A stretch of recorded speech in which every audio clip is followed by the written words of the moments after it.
My colleague from California, Ms. Napolitano, for Thank you, Mr. Chairman, and thank you, the witnesses, for being with us today. I have no objection to the hearing and its emphasis, but the concern, however, remains that this hearing only looks at one side of the coin. It only looks at new surface storage. It doesn't look at groundwater storage, efficiencies, water recycling, desalination, and, of course, education. This is our second hearing specifically on this issue since the last February. We have not looked at any of the other options. If we're looking for solutions to our water problems and for certainty for our communities, then we must all have full consideration of all other options, including storage and other alternatives such as desalination and recycling.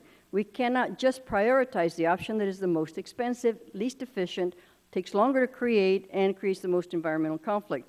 There is no argument about the impact reclamation projects have had on the West. Nearly 40 million people now depend on water from reclamation projects, but the enormous fiscal and environmental cost of these projects, as well as the development of prime locations for surface storage projects, has led us to look at different alternatives.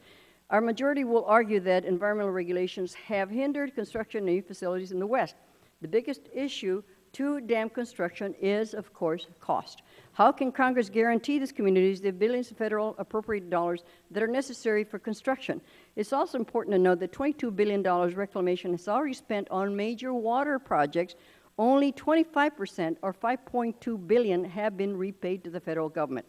Any authorization of new storage projects will have to compete for funding in reclamation's limited budget, which is probably billion and a half, I can't remember the exact amount, and add to the federal debt associated with the water projects. The biggest impediment to dam construction is limited federal funding. New storage, when appropriate, is not impossible, and California has added 5.6 million acre-feet in new groundwater and surface water storage in the last 20 years. This includes new surface water storage like Contra Costa's Water District Los Vaqueros project, which has 60,000 acre-feet construction completed last summer on time, on budget, and no litigation. In my own district, the Metropolitan Water District completed Diamond Valley Reservoir in 2003, adding 800,000 acre-feet of capacity to our local water supply system, and they did so with no federal funding and in compliance with all environmental regulations. However, water managers have already realized they cannot wait to compete for limited federal dollars or the 20-30 years or so it will take to construct a facility. They need to solve problems now. Water managers are looking for projects that involve limited federal involvement and can produce water, wet water, on a faster scale. This can also be seen in the 53 water recycling projects Congress has authorized since 1992.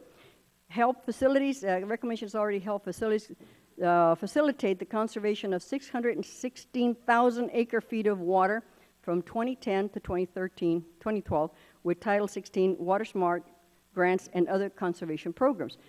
Reclamation's current goal is to conserve accumulation total since 2009 of 790,000 acre-feet of water by the end of 2014. The threat to our water supply is real. We have many challenges like climate change, decreased snowpack, increased demand and development of alternative water-intensive fuels like oil shale. Not all of the water needs in the West can or should be met by new dams or bigger dams. New storage is not always the right answer or the only answer, and the same can be said of water recycling or desalination. What works for one community may not work for others, and we must select the most effective and affordable solution. To know the right solution for the community is to have all options on the table, and looking at surface storage does not provide our water managers with the baseline data they need to conserve for all our communities. And Mr. Chairman, I'd like to introduce for the record